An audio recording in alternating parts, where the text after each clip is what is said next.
Good afternoon, everybody. Welcome to MIR97 podcast. We are joined by a special guest today for a special episode, and that is, of course, Tony Husband. He is an Apple TV commentator based in Nashville and will be doing the Nashville versus Chicago Fire game tomorrow as we're recording this. So, Tony, welcome for the first time to Men in Red 97. And it's an absolute pleasure, Alex, to be on Men in Red 97 this very first time, and looking forward to the game this weekend as well. Awesome. So, yeah, like I said before we started recording, we're just going to talk about a couple stuff: Chicago Fire, Nashville SC, MLS, Apple TV. So excited to jump right into this. So I guess first things first, for our listeners who maybe they've heard your voice, but they don't know a lot about you. So tell us a little bit about yourself, your background, and as well how you ended up in the U.S. here. Yeah, I'll try and give you the most condensed story because it can be quite a long one if I give you all the details to it. But essentially, I am a Brit living in the US. I came over here in 2020. And at that time, it was actually to lead off Nashville SC's broadcasts in Major League Soccer. Before that, I was a commentator and presenter in the UK. I had about 20 years with the BBC, right from straight out of college. My first job, I was very fortunate. And I worked across sports for the BBC, both through radio into television. I was lucky enough to work on, so many great properties from the Premier League, FA Cup, Champions League, Europa League, the Olympics, Wimbledon, the America's Cup sailing, big set piece events, and things that really gave me a very thorough grounding in both play-by-play broadcasting and indeed, television reporting and news and things like that. So a varied background, which always had soccer at the core. And when people say, well, how did you kind of leave that and end up coming over to MLS? Well, I've always had a huge passion for American sports. And in fact, actually, it's timely that we're talking with obviously Chicago because I was in an initial young generation, just as a little kid, in the 1980s, when the NFL was first broadcast on British television. And so among the first kind of real stars of the NFL that were on the TV screens of England were William Refrigerator Perry, Walter Payton, Jim McMahon, Mike Ditka, the list goes on. And that Bears team that crushed the Patriots in Super Bowl 20, I think it was. That was a team that lives long in the memory for anybody who was a young fan of the NFL back at that time, and that kind of really lit the fuse in me of a lifelong interest in American sport. Loved watching American football in particular.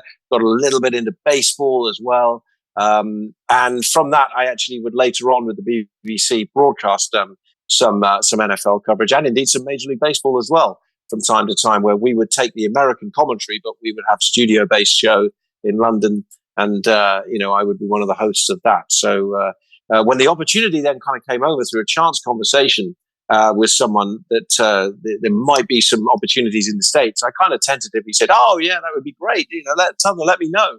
And actually, within a week of having that conversation, somebody had indeed got in touch with me and said, "Would you ever have any interest in coming over to Nashville and actually being our kind of first play-by-play commentary voice?" And one thing led to another. And 5 years on, here we are. Obviously, things have moved on now, and we do it with the MLS Season Pass package on Apple. And thoroughly enjoying a great experience in life. Yeah, so I'm actually curious a little bit about this because I came over from England to the US when I was 10 years old, so I was a lot younger than you were. But what were your first impressions of MLS when you came over and just kind of getting used to that league? Because growing up for me, we got like the Beckham game once a week, maybe Thierry Henry. That was like the one game of the week. And I assume when you were younger there wasn't really any MLS. So what was your first impressions when you came over and started getting involved around the league? Yeah, that's right. I mean, I'd followed MLS from a distance for some years because it had always been in the back of my mind a thought that perhaps one day there might be an opportunity to go over and get involved in some shape or form. And so, I can remember the league starting off the back of obviously the 94 World Cup, which sadly England were not in, but we were still glued to as kids back in the UK. And then as time went on, the league started to grow a bit more. I'd say really it started to kind of penetrate UK television in the kind of teens. So after 2010 onwards, I think when teams like Seattle came in with such an impact, Portland later as well, as the fan bases started to grow around the country and the league became a truly kind of national league, the Canadian teams coming on board as well. I think we started to pay more attention to it.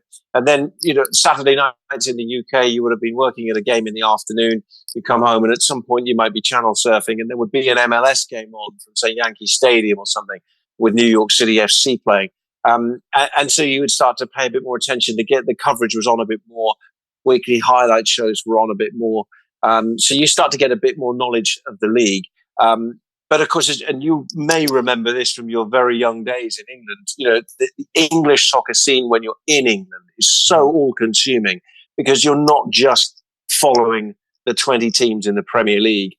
People are following 92 teams. You're following the leagues below and even down below those into the non-league. The league structure is so strong and our culture is so embedded in covering and watching the leagues way below the Premier League.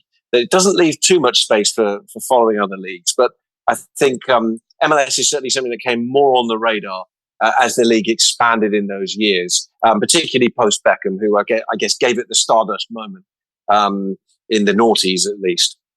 Yeah, I mean, I guess for a comparison thing, like I went to a 6th division game once. It was the Vanarama. Well, it would have been the Conference South at that point. And it was 6th tier, South, National League South, right. Depending on who the sponsor. At the time, it would have been a Conference South, I think. I feel like it was crazy because it was like that was a bigger crowd than you get at some like a U.S. 2nd division games, and it's like there's not room for like Barcelona and Real Madrid even unless it's the Champions League quarterfinals. Like I feel like it's absolutely Americans. It's hard to understand because because I feel like team here I guess would have watched any other European league other than the Champions League. That's right. And in fact, I would credit my move to America with actually I spend a lot more time now watching a broader range of soccer from around the world than I probably did in the UK. It is just so all-consuming. And you talked about, that was a Conference South game you went to. Yeah, there could have been anything up to 5,000 people at that game. It's real hard football as well. That, there is no quarter given. It's a very, very physical end of the spectrum. But again, that's because people will go to watch that if it's their team. And they won't care necessarily that, Barcelona, Real Madrid might be on in the Champions League quarterfinal that night. If it's their team, it's their town, it's their identity, they'll still go and watch AFC Sudbury in that Conference South game or Weymouth or someone like that. It's that ingrained. It's that cultural. I think the nearest comparison I think I can see with it in this country here is kind of how some people follow their college teams and follow college football and how embedded in your life, your college has been. So years after you've left March Madness, you've got your Duke shirt on and you might not have been at the college for 30 years, but you go and watch that team. That's your team. That's probably the best comparison. Mm-hmm. So I think you've got an interesting perspective being in Nashville since quite literally the first game the team ever played, where you've pretty much seen from, in MLS, nothing. I know they had USL before, but from the beginning of MLS to where they are now, you've pretty much seen the whole history of that team. So how have you seen that evolve over these last 6 years? Yeah, remarkably so. And I think Nashville is just going to go down as one of the great success stories of MLS expansion in recent years. And I think a lot of people would say if you'd said 10 years ago or 12 years ago, let's expand the league into Nashville in Tennessee, I think a few people would have been saying, are you sure? Is that the right move? But I think Atlanta showed what is possible with soccer in the South. Nashville kicked on from that. Charlotte have done so well since they came into the league. And the crowds they get at the Bank of America Stadium, I was there last week, are really strong, even inside a football stadium. Further south, obviously, Orlando, after a stuttering start, but, are a well-backed team with a good fan base and a good stadium. But from Nashville's perspective, came into the league, they had to encounter that COVID year. So it was a really, really tough baptism for them into Major League Soccer. And they were also, of course, the team that came in alongside Miami. And even then, Miami had so much attention. on them. So it was always a bit of kind of, well, they're the other team is Nashville that's come into the league. But within the market, they've proved to be a very, very strong player. Season ticket sales have been fantastic at the new stadium. They've built a terrific venue in Geodis Park, and anybody traveling from Chicago to see it this weekend, I'm sure will appreciate what a great soccer venue it is in the country. What a terrific match day atmosphere is generated there as well. So they've got so much right. In many ways, it was a kind of a case of, there's always going to be a moment where there's a bit of a hard fall. If you do so well from the get-go, and then 4 years of playoffs, Leagues Cup was extraordinary. And then finally it kind of ran out of a bit of steam last year. First managerial change since the franchise has been an MLS team. And now they're in a little bit more of a transitionary phase, but still with so many good things going in their favor. Mm-hmm. So first 3 years of Nashville, it was on the local broadcast, so you got to do every game. So the fans there probably got very accustomed to your voice every single week. So what was that like, being part, I guess, a small part of that initial identity as the team was creating itself in MLS? The more I look back on it, actually, the more it kind of warms my heart how special it was. It's not something that's so common in the UK to have. We have voices attached to teams, but they're generally over on local radio. And they work independently of the teams as well. You don't work for the team. But so being a television local broadcaster was a different thing for me. And I probably didn't quite appreciate what a valued and cherished and important, position that you have within the club, within the city, when you're the voice of that team. I knew it was it was a great gig. It was a great stage to I was hugely enthusiastic about helping grow the game of soccer in the area. But just how people receive you, I was quite almost a bit taken aback by just how people want to talk to you, how well received you are in a city when you move to an area to be that club voice. Very, very special. Look back on it very well, and of course it gives you the encyclopedia of Nashville SC. Certainly for 3 years, is all up there. It called some quite memorable moments for the team, and including moving over to the new stadium as well. So it was fabulous and different from how it works, obviously, back home. Mm-hmm. So then 2023, the big shift comes with Apple TV. I think that was a huge bombshell when that happened for everybody in the league. Big shift in how things worked on a lot of aspects of the broadcast and stuff. So I'm curious, now you're getting different teams. I know you're still doing a lot of Nashville in terms of assignments, but how is that preparation different now where, you have to research 2 teams every week instead of 1? Yes, well, it's definitely double the work at times. That's for sure. Certainly, I still see a reasonable amount of Nashville. I've done quite a few of their games this season so far at home. But yeah, most weeks actually, it's different teams. For me, it's really just going back to what I knew before, because in the UK, aside from those local radio guys who might be the one club guys who follow the team everywhere, then most people actually that's how it works. You go and do a different game every week. You're given a different assignment. You're doing 2 different teams every week. So for me, it's like a kind of going back to what I knew.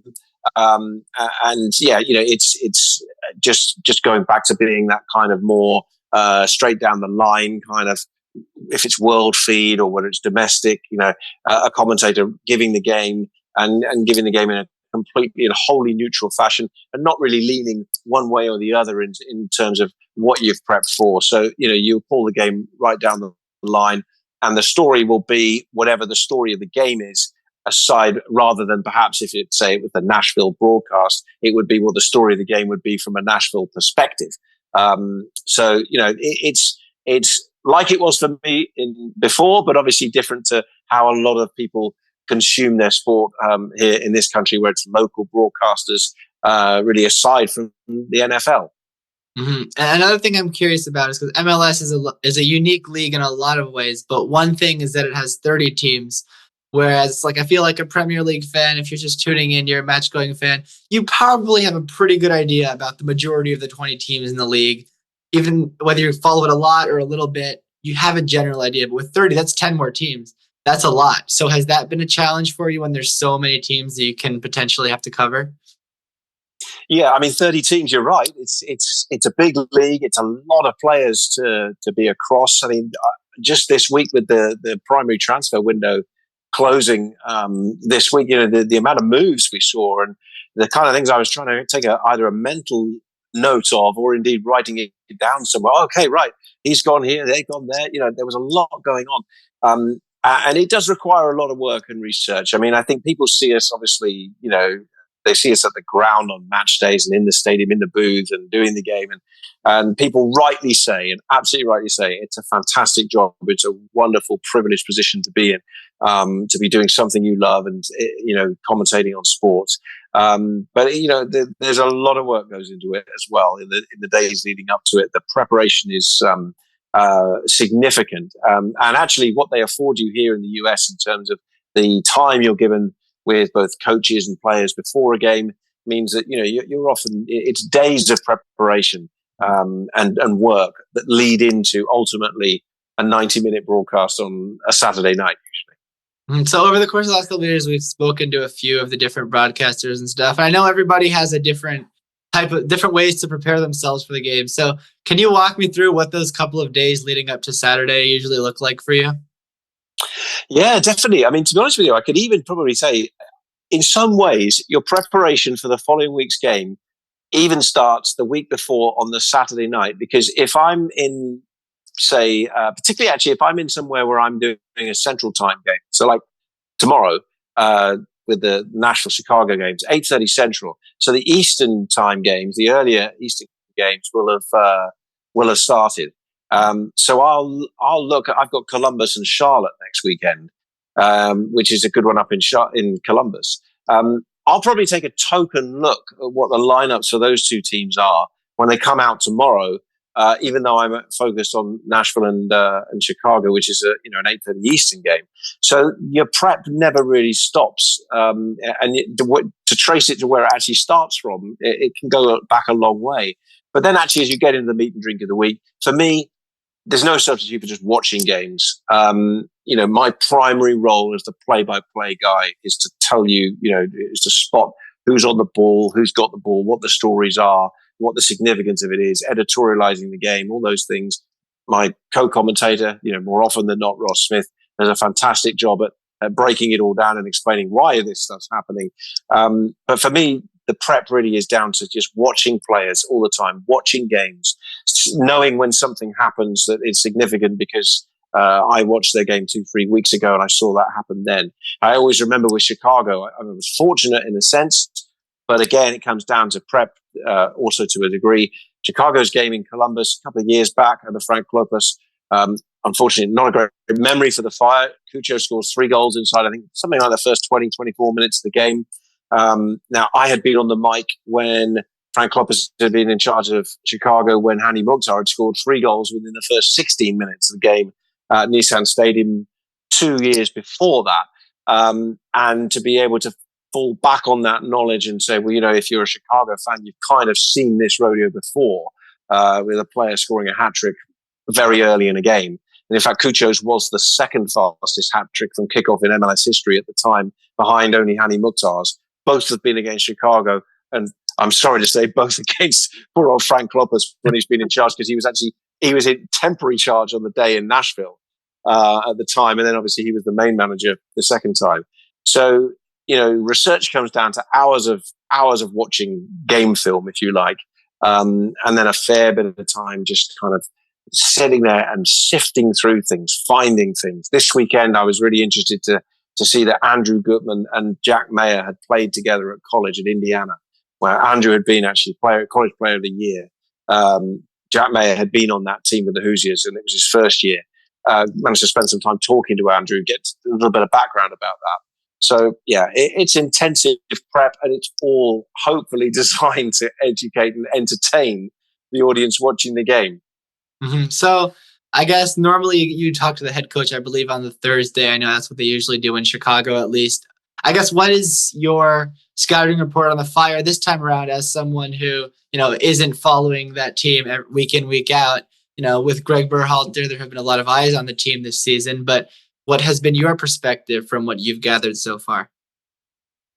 Yeah, I mean, I think it's been a pretty good start. Obviously, the away form has been strong. Whether that's just by circumstance or actually by design. I think we still need to see a few more games to work that out. I like the front three. I think most people probably do and would. But for me, Kuipers, is a player that when he came into the league, I thought, had all the potential to score goals. He's got a wonderful goal scoring record wherever he's played, basically. I mean, he's up to about 80 club goals now in his career. And he's still at a good age as well at 28. Zinkernagel is someone who played in England. Knew a little bit about him in the past. Bamba looks to be exciting as well. So I like the front three. Defensively, they've had to juggle around. There's been some injuries and some problems. Turan is now obviously out for an extended period as well. So you get you bring one back, you lose one, which is difficult. And I think until you can have a settled back line, it's always difficult to achieve that consistency that you want. And MLS, I think, is a very difficult league to achieve consistent results in. It's just such a tough league. It's a grind week in, week out. Midfield is still for me where I'm watching the games I've watched, and I'll be looking forward to seeing the Fire live and in person this weekend. Where I still feel like I don't know quite what the right what the right combination of players is. Is it Kellen Acosta? Is it Mauricio Pineda? Do you play Gutierrez more withdrawn, or are you going to try and push him upfield a little bit more? But then you've got that front three I was talking about. I still feel like I'm looking for the answers there as to how that group comes together best. But ultimately, this is a Fire team that in the years I've been here in this league, it's been, when are they going to turn the corner? When are they going to start to achieve some consistency and repay some of the investment that's come in really as well? I think finally we are on that curve, that turn now. The question is, how quickly the trajectory goes, and can get into the playoffs as the first stage. I'm sure that's something you really want to see later in the year, and wouldn't fancy playing in November in Chicago either. So that's potentially an advantage. Who knows? So I'm promising from what I've seen. I think a few more games will give us a bit more of an idea of where this Fire team is going. When you look at the game tomorrow, is there any specific area or matchup of the field that you think between Chicago and Nashville is going to be really decisive in this game, or that you're looking out for? Yeah, I think there's a couple of areas. Kuipers obviously is a strong target man kind of striker, and he's got Zinkernagel and Bamba are kind of either side of him. Nashville are missing Walker Zimmerman at the moment because he's in a concussion protocol from that nasty head injury he had down in Charlotte. So without the presence of Zimmerman there, how strong is that Nashville group going to be coming up against quite dynamic front three that there is, and with the support of Brian Gutierrez, we would assume if he's starting. So that's going to be an interesting battle. And then at the other end of the field, Nashville have proved pretty effective in getting Sam Surridge in the goals. He's got a good record of scoring against Chicago as well the last couple of times. He scored the winner when these teams met at Geodis Park last season. And Hani Mukhtar has got a super record against Chicago with 6 goals over the years. And with an enforced change coming for Greg Berhalter at the back for his team with Turan out, how's his back line going to cope with Nashville at home? I think Nashville are going to be one of the strongest home teams this season. It took a good Cincinnati side, a penalty kick to beat them. They then won late against RSL with a penalty kick of their own. But more often than not, I think Nashville are going to get points at home. So a good test of Chicago, a good road team this season as to what they can achieve at Geodis Park. Yeah, I guess the last head-to-head question is not actually on the pitch, but Greg Berhalter's, it's a master versus apprentice type situation. I think it's the first time since he's come back into club football that he's going up against one of his former assistants. I mean, BJ Callahan is really someone who owes his entire coaching career existing at the professional level to Greg Berhalter. So what's been your perspective? I know you've spoken with both of those coaches in the last couple of days, I'm assuming. So what's your perspective on that duel right there on the sideline?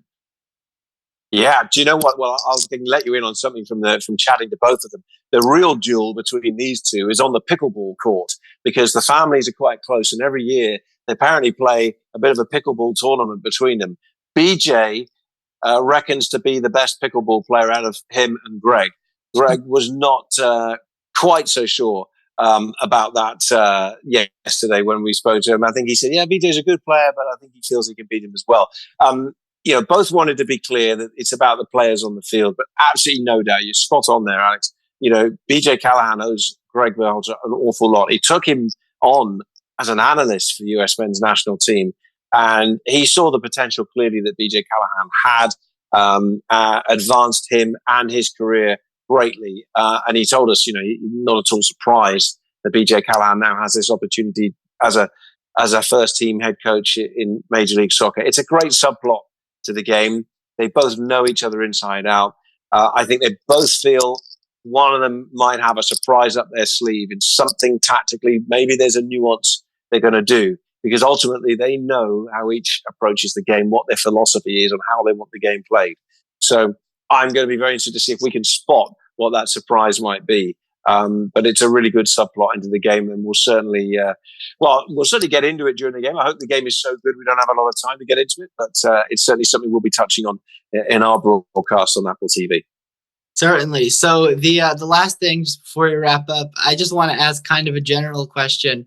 Is there anything about this experience you've had with MLS, with Season Pass, MLS as an experience as a whole, that, it's maybe a bit unique and people wouldn't think about, but that's something you've been really, really enjoyed and appreciated during your time here in this league? Well, I think the thing I've appreciated is just how incredibly large the continent it is that we're effectively playing on, and the fact that we're playing with 3 teams in Canada as well. This is a vast country. It's difficult sometimes when you look at a team of 30 teams playing in a vast territory, and indeed into Canada, and then say, but we want to compare this league with, say, Portugal. Which is, it's just, you can't compare. They're not like for like, or the Netherlands or something like that, or Sweden. This is a league we should love on its own merits, for its unique aspects, and for the fact that it's still very young. And we want to continue to grow it, and we want to continue to blood new generations of fans who, when they do buy their first soccer shirt, it's the red shirt of Chicago Fire, alongside perhaps the red shirt of Manchester United as well. It's a tremendous opportunity, the next generation really, for this league to continue to grow. It doesn't have to run before it can walk. It is walking well. And now it's just starting to maybe accelerate a little bit. And that's a good, steady progress for it to be on. I'm sure there's going to be more changes down the track and more evolution as the league grows. But it's a league to be proud of and to cherish. And what I would always say as well, we talked at the beginning of this conversation about the fact that an English fan might go and watch a 6th division game rather than maybe watching a Champions League game on television. I would love to see in North America us instill that support for local teams and support for the domestic leagues, because the nation's soccer will grow if the domestic leagues are strong and continue to get strong. So yes, absolutely support the other leagues. Be Real Madrid fans, be Liverpool fans, be Milan fans. But also it's so important to support local teams as well, because everybody will win if the domestic scene is strong. Awesome. Well, Tony, thank you very much for joining MIR97 podcast. We will be listening to you on the MLS Season Pass tomorrow for Chicago versus Nashville. But yeah, it's been a pleasure having you on the show here, and all the best. Thank you very much. Absolute pleasure to be on, and I hope everybody enjoys the game. Awesome. Thank you.